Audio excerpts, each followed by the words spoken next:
नमस्कार दोस्तों, welcome to my YouTube channel SG Finvest. आज हम लोग एक बहुत गंभीर चर्चा करने वाले हैं सर। पूरा 20 मिनट लमसम लगने वाला है। आप लोग कहीं मत जाइएगा। 20 मिनट ये आप अगर मुझे देते हैं तो मैं इस बात के लिए आपको प्रॉमिस करता हूं कि ये 20 मिनट आपकी लाइफ में बहुत वैल्यू क्रिएट करेगा। तो रिक्वेस्ट है सर, आप लोग कहीं मत जाइएगा। ठीक है, आइए शुरू करते हैं वीडियो। चर्चा क्या है सर? सब्जेक्ट क्या है? सब्जेक्ट है ईएमआई। कुछ क्लिक किया दिमाग में? सैलरीड पर्सन, 99 सैलरीड पर्सन इस एक शब्द से जितना पीड़ित है वो दुनिया के किसी शब्द से पीड़ित नहीं है। EMI, EMI, EMI. जहां एक तारीख आया नहीं, ईएमआई, ईएमआई, ईएमआई। 2 तारीख आया नहीं, ईएमआई, ईएमआई, ईएमआई। सैलरी आती है, कब आती है कब चली जाती है पता ही नहीं चलता है। तो रीजन क्या है सर? रीजन क्या है? क्यों अपने आप को हम लोगों ने इतना बांध के रखा है कि हमें अपनी सैलरी का 10% भी एंजॉयमेंट करना ही नहीं है? क्यों हमने अपनी लाइफ को इस कदर उसके अंदर बांध के रख दिया है कि हमें उसके अलावा कुछ दिखता ही नहीं है? जबरदस्ती अपनी सैलरी से निकाल के अगर कुछ अपने लिए कर लिया, अपनी फैमिली के लिए कर लिया तो वेल एंड गुड। नहीं तो बस कमा रहे हैं किसके लिए? ईएमआई देने के लिए। कमा किसके लिए रहे हैं? लोन चुकाने के लिए। कमा किसके रहे हैं? कभी होम लोन की ईएमआई, कभी कार लोन की ईएमआई, कभी पर्सनल लोन की ईएमआई, कभी क्रेडिट कार्ड की ईएमआई। हमारी जिंदगी बस ईएमआई के इर्द गिर्द घूम के रह गई है। तो कहाँ गलती कर रहे हैं हम लोग? सबसे बड़ा प्रश्न ये है कि हमने क्या गलतियां की हैं जो हम इस ईएमआई के दलदल में फंस के रह गए हैं। आइए चर्चा करते हैं इस बात पर। तो सब्जेक्ट आज का लिख देते हैं कि ये सब्जेक्ट हमारा है क्या? ईएमआई।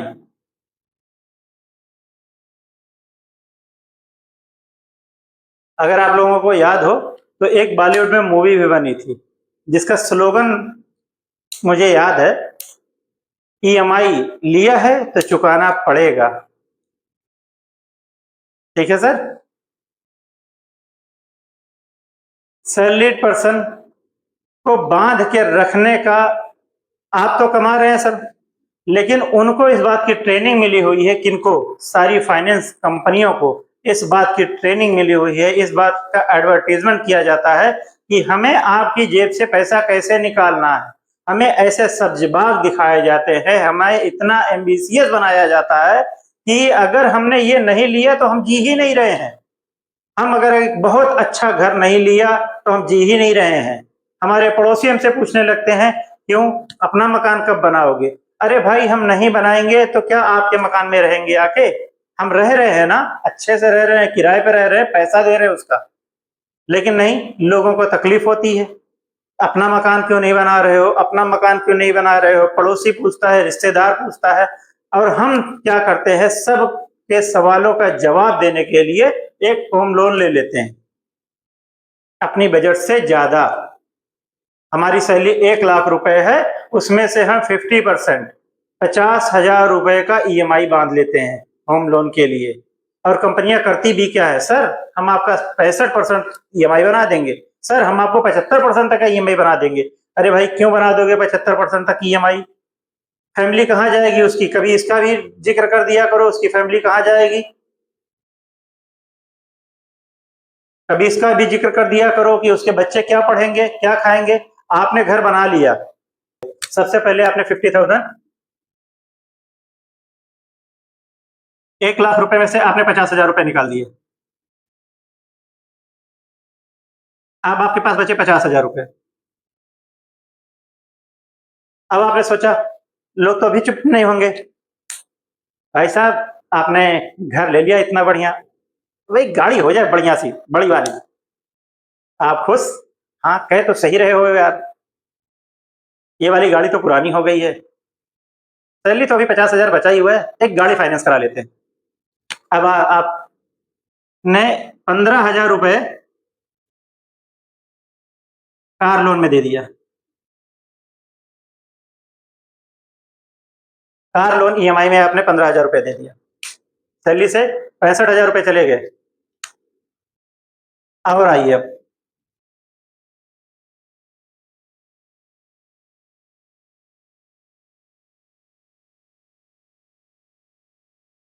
15,000 रुपये बच्चों के एजुकेशन पे तो खर्चा करेंगे ना सर, ये भी लिखना जरूरी था। 15,000 रुपये बच्चे का एजुकेशन का निकल गया, 2 बच्चे। 50,000 आपने दे दिया होम लोन की ईएमआई, 15,000 रुपये दे दिया आपने कार लोन की ईएमआई, 15,000 रुपये दे दिया आपने बच्चों की एजुकेशन का, उसकी फीस अभी भी सर बचा हुआ है। अब आपने 10,000 रुपया पर्सनल लोन की ईएमआई दे दी, ईएमआई 10,000 रुपये। अब आपका कितना बचा सर? केवल 10,000 रुपये। सर अब खाना भी तो खाना है, बच्चों को खिलाना भी है, भाभी जी को खिलाना ही है, 10,000 रुपये घर का खर्च तो देंगे ना, नहीं तो भाभी सर का बाल नोच लेंगी। 10,000 रुपये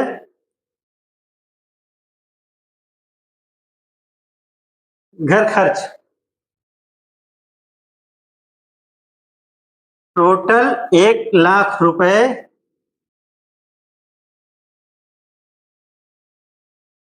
फिनिश्ड। सर टोटल 1,00,000 रुपए फिनिश्ड। आइए अब और चर्चा करते हैं।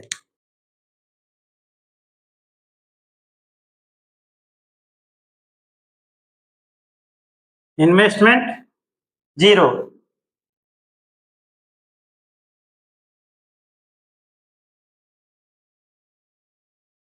Emergency fund 0। जो सबसे ज्यादा 2 चीज जरूरी था, इन्वेस्टमेंट और इमरजेंसी फंड, उसको आपने 0 कर दिया। अब आप क्या करेंगे? इमरजेंसी तो सर पड़ेगी, ह्यूमन बींग्स इमरजेंसी पड़ती है सर, खर्चे आते हैं, घर में किसी की शादी पड़ेगी, खर्च आएगा, 2 बच्चे हैं, वाइफ है, माता पिता है, आप हैं, साल भर में कभी ना कभी कोई ना कोई बीमार पड़ेगा, खर्च आएगा। क्या कर रखा है उन लोगों के लिए आपने? उसके लिए भी आपको फंड की जरूरत थी, आपने बचा के रखा है, 0 कर रखा है सर। इमरजेंसी में क्या करेंगे आप? अब आपके पास जो एक सबसे बड़ा हथियार है, क्रेडिट कार्ड। अब आप क्रेडिट कार्ड सेव करेंगे, सारा का सारा 1,00,000 रुपए का आपने इंजॉयमेंट चवन्नी का नहीं किया, अपने आप को पूरा ईएमआई के दलदल में फंसा के रखा है। जो कुछ बचा है क्रेडिट कार्ड है, अब आप उसको स्वेप करेंगे, फिर उसके अगले महीने से उसकी भी ईएमआई देंगे आप,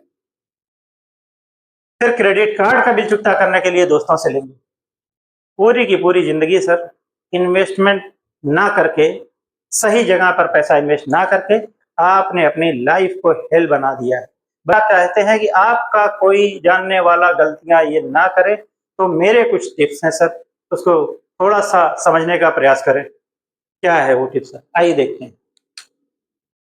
आपकी 1,00,000 रुपए सैलरी है, जो भी बंदा 10 साल 12 साल फील्ड में जॉब कर लिया है, गवर्नमेंट जॉब में है, प्राइवेट जॉब में है, या किसी भी जॉब में है, मैं ये मान के चलता हूँ फिलहाल कि उसकी सैलरी 1,00,000 रुपए है।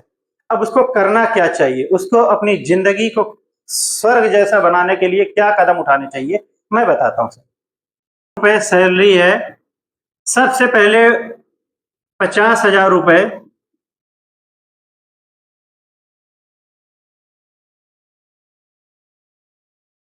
एसआईपी करानी चाहिए। 50,000 रुपए की एसआईपी केवल और केवल 10 साल के लिए, ज्यादा समय के लिए नहीं सर, सिर्फ 10 साल के लिए। अगर आप 50,000 की एसआईपी कराते हैं, चलिए सर 50,000 की नहीं, आप 40,000 की एसआईपी करा लीजिए। 40,000 रुपए की एसआईपी अगर आप 10 साल के लिए कराते हैं और केवल 12% सीएजीआर 12% का सीएजीआर गेन होता है, तो आपका ये इन्वेस्टमेंट 40,000 रुपए का इन्वेस्टमेंट 12% के सीएजीआर के हिसाब से सिर्फ 12 साल, 10 साल के लिए नहीं सर, 12 साल के लिए, 12 साल के लिए अगर आप ये इन्वेस्टमेंट करते हैं, तो आपका फंड रुपए 1,29,00,000 रुपए, 1,29,00,000 रुपए आपका फंड होगा सर, सिर्फ 12 साल में। अब इस 1,29,00,000 रुपए में से आप 50 लाख रुपए का, 60 लाख रुपए का मकान खरीदिए, 10 लाख, 12 लाख, 15 लाख रुपए की गाड़ी खरीदिए। जो भी आपके खर्चे हैं, सारा यही फंड आपका पूरा करता रहेगा। सारा खर्चे आपके इसी, सारी कुछ आजादी आप सिर्फ ये इन्वेस्टमेंट से हासिल कर सकते हैं। दूसरा कोई रास्ता नहीं है सर। मत पड़िए दूसरों के चक्कर में, उन्होंने उतना का मकान ले लिया, मेरे दोस्त ने होंडा सिटी ले लिया, मेरे दोस्त ने फला गाड़ी ले लिया, सब आपके पास होगा। तो मेरी बात मानिए, इस स्ट्रेटजी से अपनी लाइफ को संवारिए, आगे बढ़िए और अपना, अपने फैमिली का, बच्चों का सपना पूरा करिए। ईएमआई फ्री लाइफ, कसम खा लीजिए कि मैं ईएमआई फ्री लाइफ जीऊंगा। मेरी जिंदगी में कोई भी ईएमआई नहीं होगा। मैं, आपके पास पैसा हो तो आप फ्रिज खरीदिए, नहीं पैसा हो 2 साल वेट करके खरीदिए। आपके जेब में पैसा हो, आपके अकाउंट में पैसा हो तो आप एसी खरीदिए, नहीं पैसा हो साल भर वेट कर लीजिए सर। याद करिए वो दिन जब आप जॉब में नहीं थे, तो क्या आप बिना एसी के नहीं थे? क्या आप अच्छी गाड़ी आपके पास थी? सर नहीं थी। हमारी आदतें खराब कर दी जाती हैं, समाज हमारी आदतें खराब करता है, फाइनेंस कंपनियां हमारी आदतें खराब करती हैं, एडवर्टीजमेंट हमारी आदतें खराब करती हैं। कोई नहीं, दोस्तों मैं अपनी बात को बहुत ज्यादा लंबा ना खींचते हुए इसी पर विराम लगाता हूं। आशा करता हूं कि आप मेरी बातों को आपने अच्छे से समझा होगा और कहाँ आपसे चूक हुई है और क्या अपनी जिंदगी को और बेहतर आप बना सकते हैं।